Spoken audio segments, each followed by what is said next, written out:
All right, thanks, Anna. Well, college is now teaching men to be men. Vanderbilt University is hosting Healthy Masculinity Week, but it's not what you may think. The poster advertising the event looks like this. Take a look at your screen. It says things like, "Don't cry, play sports," and one is a seminar called the Macho Paradox. So what message are they really trying to send here? Let's dissect it.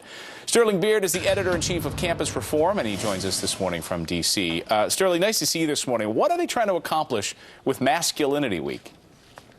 Well, the goal of Masculinity Week, according to the university, is to allow members of the Vanderbilt community to explore healthy masculinity through several different lenses, such as American culture, gay and bisexual culture, and fraternity culture.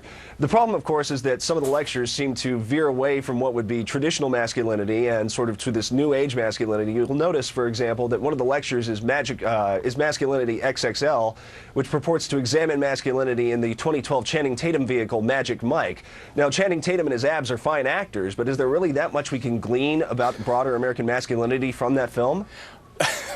I don't... Do we have to roll this video right now? It's making me uncomfortable looking at it, for crying out loud. I know the female producers probably enjoy this. Yeah, stop rolling that video. Well, what does it mean to be...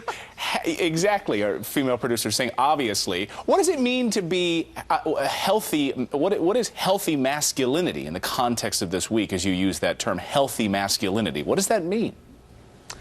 Well, it would seem that it would be masculinity opposite to traditional masculinity. If you look at the poster, you'll notice that the thought bubble has words such as, have sex, man up, don't cry, with the idea being that men are not taught properly that, emotional vulnerability, cooperation are valuable human traits. But in addition to that, you'll notice some of the thought bubbles on the poster include the words major in business and play sports. What's harmful about majoring in business? Majoring in business isn't even a particularly male-dominated field. Just a few years ago, almost 50% of bachelor's degrees awarded in business went to women. That's not a male-dominated field. That's hardly unhealthy masculinity. Is masculinity under attack? And I would argue that on campus it is. And Vanderbilt released this statement this week on masculinity. You're saying this: it will allow the Vanderbilt community to think about how boys and men are pressured to behave and to consider that sometimes masculine norms harm men who aren't always taught that emotional vulnerability, cooperation, and sensitivity are valuable human traits. What do you think about that statement? Well, to a certain point, it's about trendy sort of masculinity, trendy sort of gender studies, and it's the sort of thing we see every day at the Leadership Institute's Campus Reform. For example, in July, West Virginia University announced it was hiring a Wikipedian in residence to contribute more articles to the website about West Virginian women, as well as increase the number of articles dealing with gender studies. So it's this sort of trendy sort of gender studies field that you're seeing a lot at American universities these days. Don't you think it's hypocritical? I mean, it seems like there's this trend at universities across the country to sort of whitewash gender, that there are no differences between men and women at all.